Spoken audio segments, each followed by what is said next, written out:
Good morning, everybody. Most people get into real estate chasing freedom, freedom of time, freedom of money, freedom to build something on their own terms. But what they quickly realize is that freedom doesn't come from just closing deals, it comes from scaling. And today's guest understands that at a completely different level. He didn't just build a real estate career, he built influence, he built leadership and systems that impact over 1,000 agents as operating principal of 4 Keller Williams market centers. Ladies and gentlemen, Jose Medina. Hi, Jose. Hi, Janelle. Thank you for having me on here. You know what? I just want everybody to know that I asked Jose a while ago, and I asked a couple other leaders in the industry, and Jose was the first to respond and the first to share his generosity with little tips and tricks. So I appreciate you. My pleasure. Class act, Jose. Thanks. So graduated in 2001. We both graduated that same year. So I know how old you are. Now you know how old I am from Ashland University in public communications. And then you decided, hey, the following year you got licensed in real estate. I did. Yeah. What the heck did you learn that early on about our business? So I went into, I was public communications and religion was my minor. And I went and worked for a company for a year and quickly realized I did not want to just have like your typical 9 to 5, your typical work up a corporate ladder. And I wanted a business that where I worked harder and the better that I got at my craft, the more that it was actually celebrated and I can get more freedom from that and more financial benefit from it. So quickly looked at a couple of different options and real estate kind of just that door opened up. And that was 23 years ago because I got licensed in 2022. So 23 and a half years ago. Wow. And you haven't looked back and you've done exactly that. I mean, you put the work in and you see the results. So what did you learn early on that maybe newer agents now, maybe they don't see the parallel? What did you learn so early on in your career in real estate? Yeah. I mean, I think any new agent that's listening to this understand, and you probably understand it better than anybody. It's the first couple of years are tough. Like it is a very, very tough business. Mm-hmm. And there was definitely several points in my career where I'm like, I don't know if this is for me. I honestly, I don't know if this is for me. Not necessarily because of the work, but like the income up and down. Any realtor that's listening knows that the real estate roller coaster is very real with commissions. And one year you're living, or 1 month you're living high on the hog. Next month you're like, I don't know how this is going to work out, right? Mm-hmm. And I think I've seen over and over and over realtors kind of quit when they are kind of at this false summit, if you will. And they're like, just like, man, this is so hard. I'm not going to be able to do it. And I'm like, just keep doing it for 30 more days. You're going to see a breakthrough. Just keep doing it for another 45 days. There is a breakthrough that happens if you're consistent with it. And I've seen so many agents quit with this much left before they have some type of breakthrough. Right. It's so frustrating, isn't it, Jose? Because you see the work they're putting into it. So yeah. You got to believe in yourself a little more just to get there. Right. Just to get there. You almost have to have this confidence about yourself that you're just going to continue to do it, put your faith out there and that continue to do the work and that it will pay off. And it may be right away. It may be 30 days down the road. It may be 90 days down the road. But if you continue to do the work, it will actually show up. Absolutely. Well, it's kind of leads to my next question, but the motivation that you have, I think that ability to have that confidence in yourself, believe that you're going to get there. It's not something that you can teach somebody. It really isn't. So that's why basically 7% of agents is like now 93, 793 versus an 80-20. I think that confidence and belief in yourself is not something obviously that can be taught, but you jumped from selling to leading. So how did you bring that mindset and try to teach agents to believe in themselves and be a leader in their own business? Yeah. Janelle, can we go back a second? Because I think that I want to just double click on that. Like belief in yourself and not believing in yourself, and how do you make that gap? You talk to a lot of agents. What do you see the difference with agents that kind of make it and kind of excel, and then the ones that kind of get out of the business or lose the confidence and stuff like that? You talk to a lot of agents. You're around a lot of agents. You Yeah. do great business. Yeah. What do you see the difference? I see that they don't like to do the boring, consistent stuff. The boring, consistent things are the things that make the difference. That's what moves the needle. They are afraid to put themselves out there. Right now, we're living in a social media world. I mean, I don't love this. Yeah. I mean, I love talking to people, but my video, I don't love that. So agents are so, I don't want to say self-important or self-aware, but they don't put themselves out there when there's already a playbook out for them. And I think that the inconsistency of the boring things, lead generation, phone calls, follow-up, is where a lot of agents fail because they think it's easy, and it's just not. Yeah. That's what I see. Yeah. I think the lack of consistency, I mean, I definitely couldn't agree more. I don't know of an industry. I don't know a lot of other industries, but I don't know another industry that has such a problem with lack of consistency. And it's just, I think one of the things that I realized going into real estate, tell you a quick story.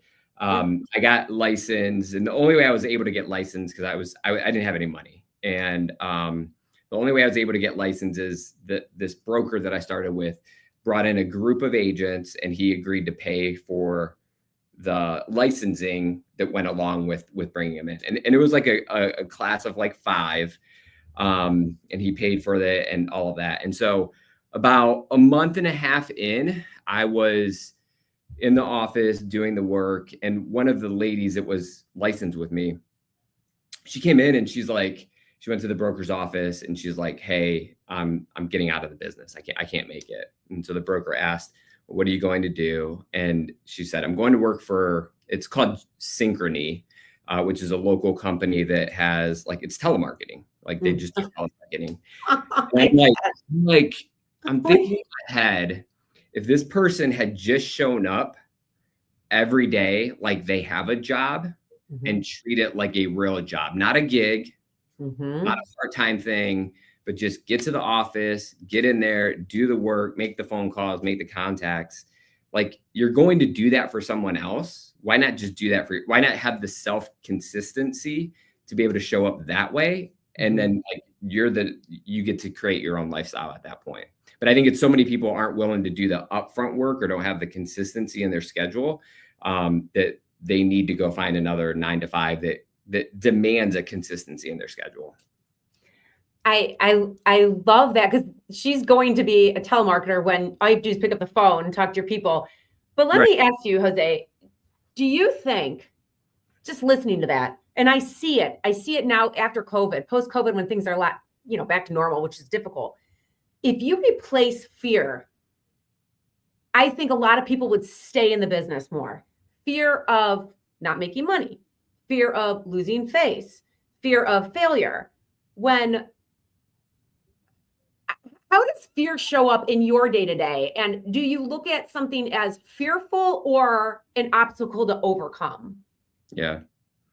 That's a really good question. I will say, so I think you know who Kobe Bryant is or was.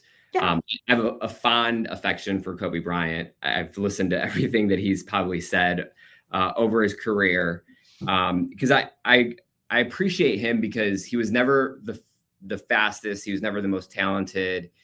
He was never the most gifted when it comes to basketball, and he outworked everyone. And someone asked him, when it's game 6 of the playoffs, and are you nervous to take the shot? Are you fearful of taking the shot? And his answer was very simple. It was and I don't know the exact wording, but he was like, "I've practiced so much that taking that shot is just routine for me." And I think that's I think people get fearful of making a phone call or stopping by a for sale by owner or asking someone in your sphere to go to lunch with you because they're afraid they're going to say no. I think it's just you haven't done it enough. I think you haven't done it enough. Once you've done it enough, I don't get nervous in listing appointments anymore, right? I don't get nervous when I sit down with an agent to explain the benefits of our company because I've done it so many times. And I think that's the big thing that I've seen with agents is that like they just don't put in the reps. They don't put in the reps. And if you put in the reps, like you will have that confidence to be able to go out and have the conversations. And it's still a numbers game at the end of the day. 100%. Yeah. That's funny that you say the reps. So one of our sons is having a major surgery this summer. Okay. We met with a kind of like a Doogie Howser of orthos. Okay. And then I asked like, how many of these surgeries did you do? And he said 70. And I'm like, we went to another one. How many of these have you done? Over 1,000 a year. He's like, you just got to put in the reps. So for a new, confidence in the reps, like exactly what you're saying, exactly how we feel. So I don't believe in the theory, fake it to make it. I think you need to be authentic and do the reps. But if a new agent is listening and saying, okay, I have a new agent here and I have like a Terry Young here. Yeah. How do you compete? Because you're going for the same thing. What advice would you give an agent? Yeah, that's very valuable. I think I'm around real estate. My life looks like I work with real estate clients, people that buy, sell, and invest. And then my other life that I also live is this brokerage life. And so my whole life is around real estate agents. Like I'm with them all the time. And I see so many of them, the first time that they say something the first time they're talking to a client is literally the first time they've said those scripts, that information. And it's just like, they're figuring it out as they kind of have the conversation. And so like on my team, what we practice and preach all the time is like, we run through different scenarios, buyer consults, listing consults. How do you get leads from your database? Like we run through that we call it script practice, and just kind of working through exactly what would you say in this situation? What would you say in this situation? And I think the more practice that you can put in before live clients, I think the better off you're going to be. I also think there's a value to say, and I have a tremendous respect for the young team or a big team out there. I would also say there's a lot of value just going in and say like, I don't have as much experience as these guys. I just don't. But what I can tell you is you're going to get 100% of me. And that's how I built my business. That's how I built my business, is like, you're not going to find someone who's going to outwork you. I'm hungry. I'm going to serve you. I'm going to talk to you at 9:00 at night versus like being passed off to an assistant. So like, there's just a way that you can form your dialogue to make sure that you're really pointing out your true value proposition. Oh my gosh, Jose, I love this. Everything you are saying is what I've been preaching to new agents. It's sales 101. It's just, leave yourself voicemails, how you sound. How do you sound? Yeah. Accountability partner. Look in front of a mirror and feel silly in front of yourself and in front of your friends or your team leader. But it's so much better than falling flat in front of a listing or a buyer or a seller. So it's just 101. Just get the reps in. I love that, Jose. And it's simple, not easy, right? Yeah. One of the most painful things I can do is listen and watch back myself. It's horrible. It's painful. And also, if you want to know how you're being perceived by other people, it's super valuable. One tip I've had, one of my mentors said is record yourself and then turn off the volume. And just like, what is your body language? What is your face saying? I have this problem with my face where I don't know what it's saying sometimes to people. And so like having to actively work on your craft is really, really important. Jose, you're killing me because we have a wedding video. Turn off the volume, and I look like Black Hole Sun crazy. So I understand. So it's like, you want to reel it in, be yourself. But yeah, then as soon as you said that, I'm laughing. I'm like, oh, please. But you're correct. It's like you come off authentic, but you don't want to have a resting, what face, or you don't want to look like you're disinterested. And by the way, I don't get that from you. You have very nice facial. I feel like you're listening. I think we're very good, Jose. Because I'm practiced. Normally, like it's because I'm practiced. Yeah. Yeah. Well, No. well, good job. No. So, okay. So you have scaled. You have scaled so much. Was that organic, or were you just like, I know I'm going to start here, but this is not where I'm going to end? What made you want to become a team leader and then an OP? Yeah. Well, I think, Janelle, I'd love to say like I'm this genius mastermind. I have a 15-year plan and this is what I want my life to look like. But honestly, I'm not that smart with things. Like I'm not. And so what I have done to kind of scale is a couple of different things. One is I think if you do a really good job with what you have, you get entrusted to future opportunities. And I come across so many, I don't know if if it's in the water in real estate or what, but there's so many people that are doing just a half of their job and they're asking for future opportunities. Right.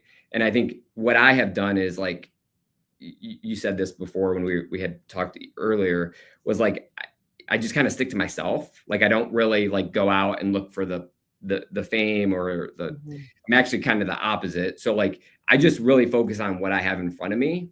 And then if you do a really good job with your craft, you will then be given future opportunities. And then you decide if that's the right thing for you. So as far as my real estate team, I think for me, I didn't set out to create this real estate team that does 700 transactions a year. What I did set out to do is provide really great customer service. And then over time, I realized, look, if I do this at a high level, I'm going to have to add some leverage. And for me, it was administrative help and then agent help. And then, you know what? I really just love working with sellers. How can I add help on the agent side just to work with buyers and have really skilled people to do that? And then honestly, like, Janelle, there was a point where I was like, I just feel like I'm working too much. And for me to really have the home life, the spiritual life, vacation, I need to add, like, I need to get serious about building this team out. Not just like adding pieces and parts. Like if I just got back from a vacation with my whole family. And I didn't have my phone. Awesome. Like, there's no way for me to get a hold of, there's no way for anybody back here to get a hold of me. And I have competent people to be able to take care of things. But like that was a pain point, and my life was built off of pain points of like, I don't want to be on the beach negotiating a contract while my kids are trying to like get my attention. Like that's not the life I want. And so it was built not by some magic strategic plan that I have. It was built because like, this is the life that I want. And this is the life I want for my family and my kids and my future. And the only way to do it is to do this over here. Does that make sense? It does. And you know what, Jose, what I respect about you and what's difficult for a lot of leaders, and I've talked to many large agents, not at your scale, because there's not many, which is awesome.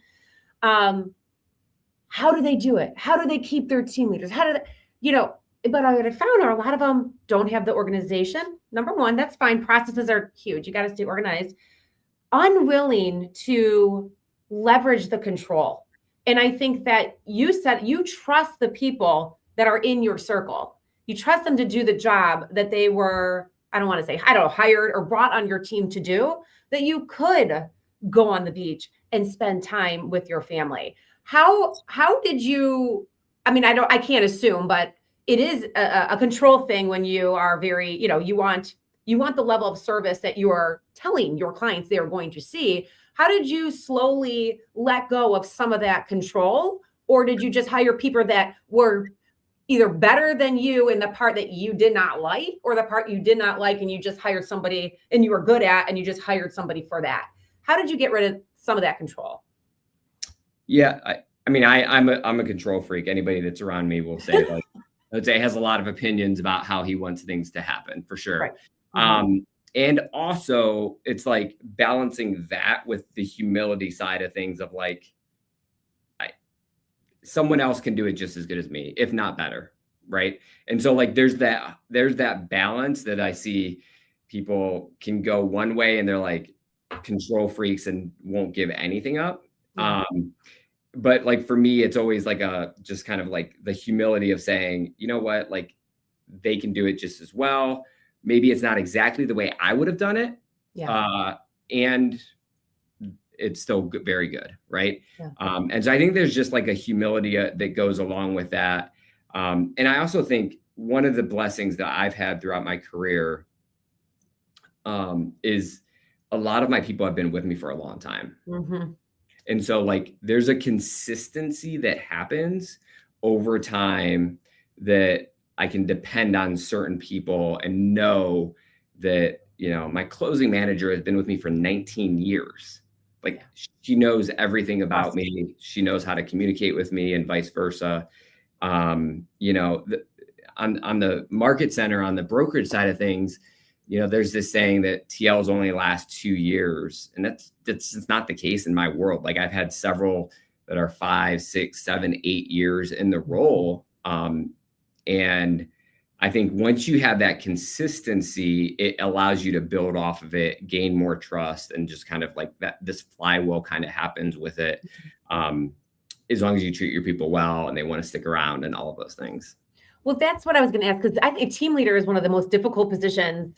And for those that aren't part of Keller Williams, team leader is basically recruitment, retention, brings like educational value to the brokerage, at their team meetings. There's a lot of hats for team leads, a lot. So in addition to treating them well, like what kind of expectations do you place on your team leads that make them want to stick around? Because it is a grind. It's a hard job. Yeah, it is. It's a very hard job, and it's a very important job. I think there's a couple things, and I hate to talk about myself like this. I wish there was a team leader of mine that could vouch for this or explain why they stay where they're at and do what they do. Some of the things that I've heard that they appreciate is, one is the reprimands that they will get from me is, you email me at 9:00 at night, and the email back to you is like, Janelle, why are you working at 9:00 at night? Mm-hmm. Like, that's not okay in my world. Like, right. If it's Saturday at noon, you should not be emailing me or texting me about something that's going to happen this week. Like, you should be with your family. You should be focused on that.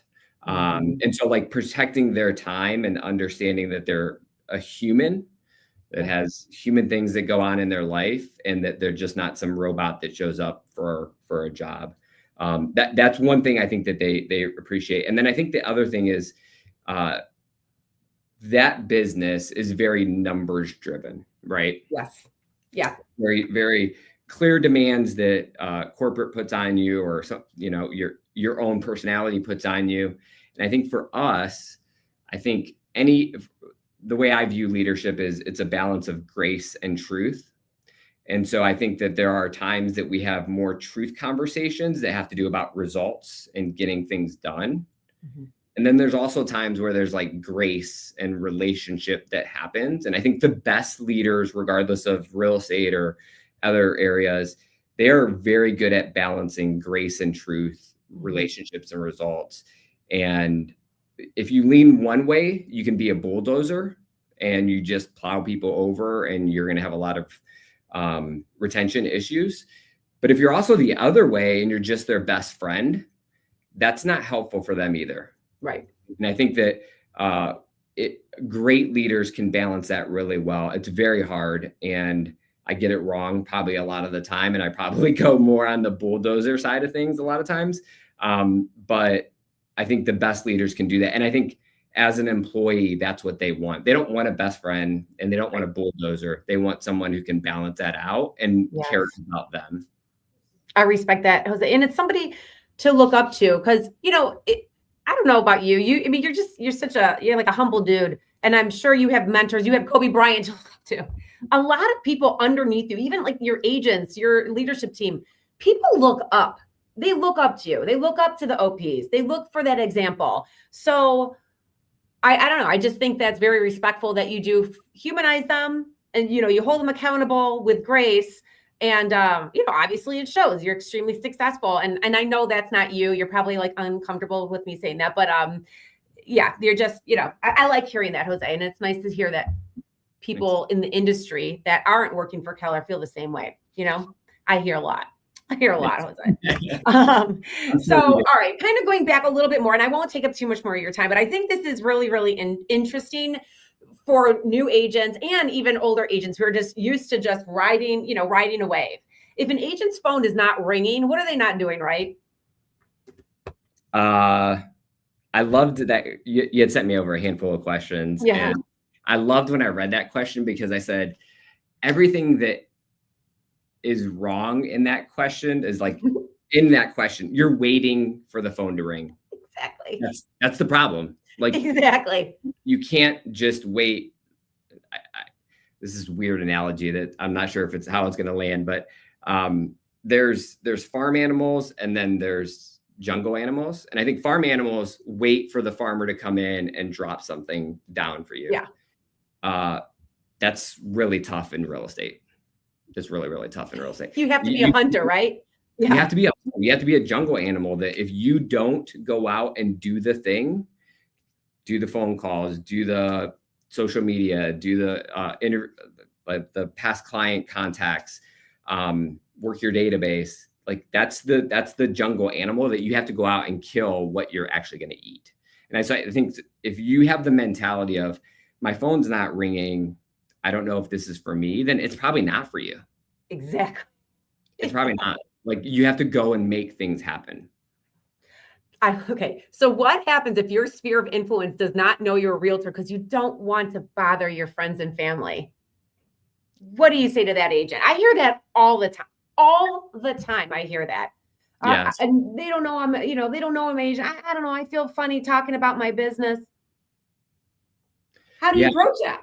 I hear that too, Janelle. I hear that. I don't want to be salesy. I don't want this to be weird. And I think the baseline of what is wrong with that conversation is that person's not coming from contribution. Exactly. Yeah. I love it. If you're coming from contribution and you're saying, hey, I like to keep the people that are closest to me informed of the real estate world. Would you be interested in receiving real estate information from me? I'm not here to sell you on anything. I just want to provide you information about real estate. Who's going to say no to that? Right. No one. Nobody. People love to talk about real estate. It's like one of the favorite things that people love to talk about, I feel like. And so like, if you can provide value and come from contribution in those conversations, it's going to grease those wheels that eventually when they do need something, they're going to reach out to, man, Janelle's only been in the business 6 months, but she seems to be knowledgeable and she seems to know what's going on in the market. And that's how relationships are built. Yeah. I love that, Jose. It's making your client focused. You're not, it's not about me. It's not about my looks, not about how I'm going to feel. It's like you said, a servant's heart. But yeah, you can really come from contribution, really open up to them, moving, buying, selling, moving, divorce, all the reasons why people move, kids, death, all of that. There's so much emotion tied into all those pieces that can open up a conversation about their next move, period. And when you think I'm going to sound this, it doesn't come from the right place. So I love, it's really easy. You just made it sound so easy. Yeah. I think there's this book that it's called Building a Story Brand. And it talks about that whole concept is that so much marketing is built around, he doesn't talk about specifically real estate, but in our world, so many agents post about their success and that they're the hero in the story. And really, like, what we want to be is the guide in the story. We want to be the person that helps Janelle go from being a renter into a homeowner and building wealth through home ownership, or Janelle going through, someone passing away and now they need to sell the house. We're their guide. We're not the hero in the story. We're there to help them. And I think if you come from that and you come from contribution, you're like, oh, well, that changes completely how I think about things. 100%. Yes. And it all goes back to the beginning conversation. Believe in yourself, believe in the end goal, believe in the person who you want to be.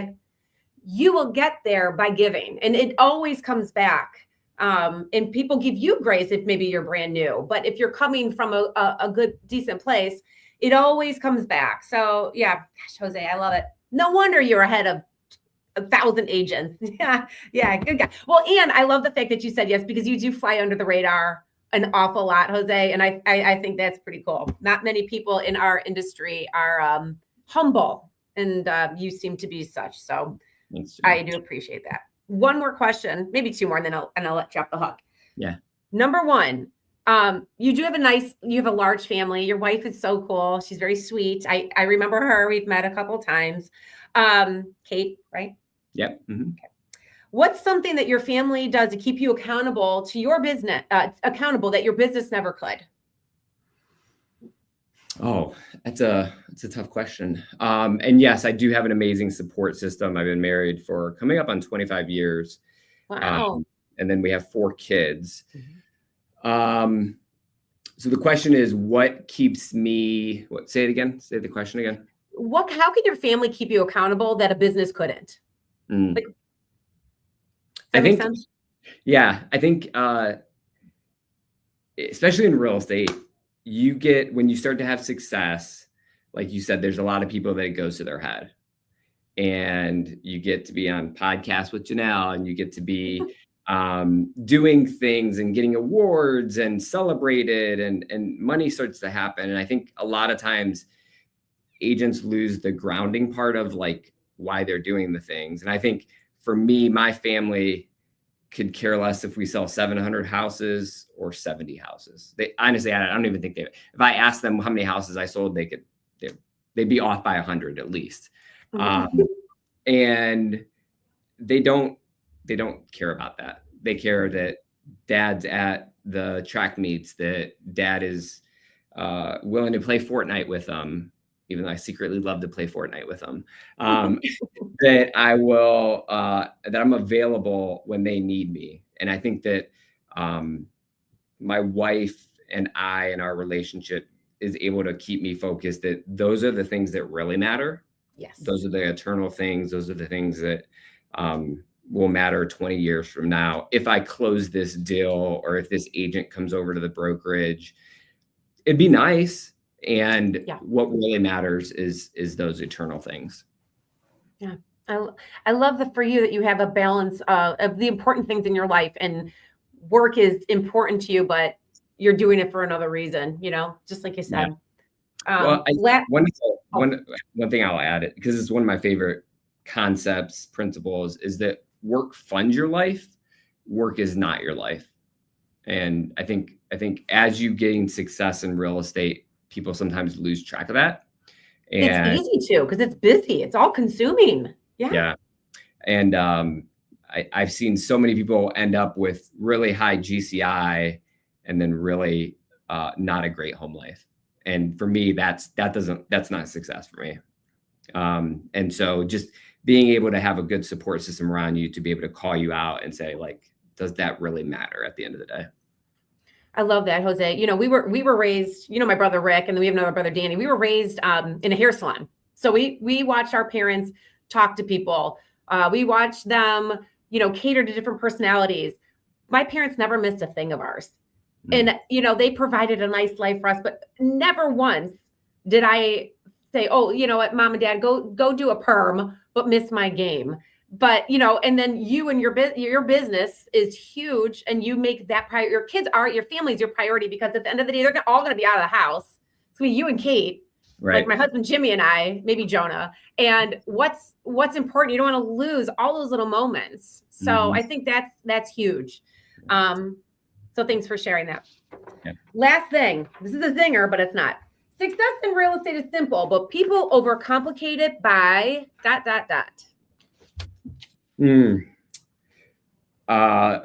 I'd say people overcomplicate it by forgetting that it's a people business. It's a relationship business. The more contacts, the more contracts. It's that simple, that it's just a contact sport, that you have to get out there and you have to connect with people.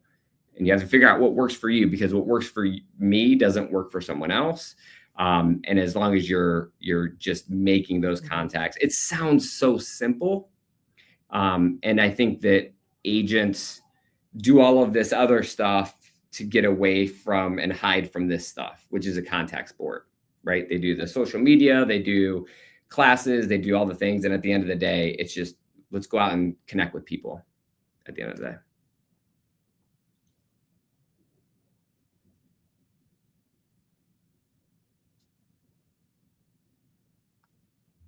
Oh, did we freeze? I think we froze for a little bit.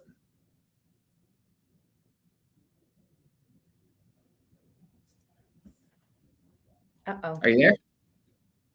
Oh, I think we both froze for a second, Jose. You did. I'm here. We froze for 1 second, but so you and I will be like, for like 10 seconds. No, but what you're saying is they overcomplicate. They do all the busy things and they're not actually selling.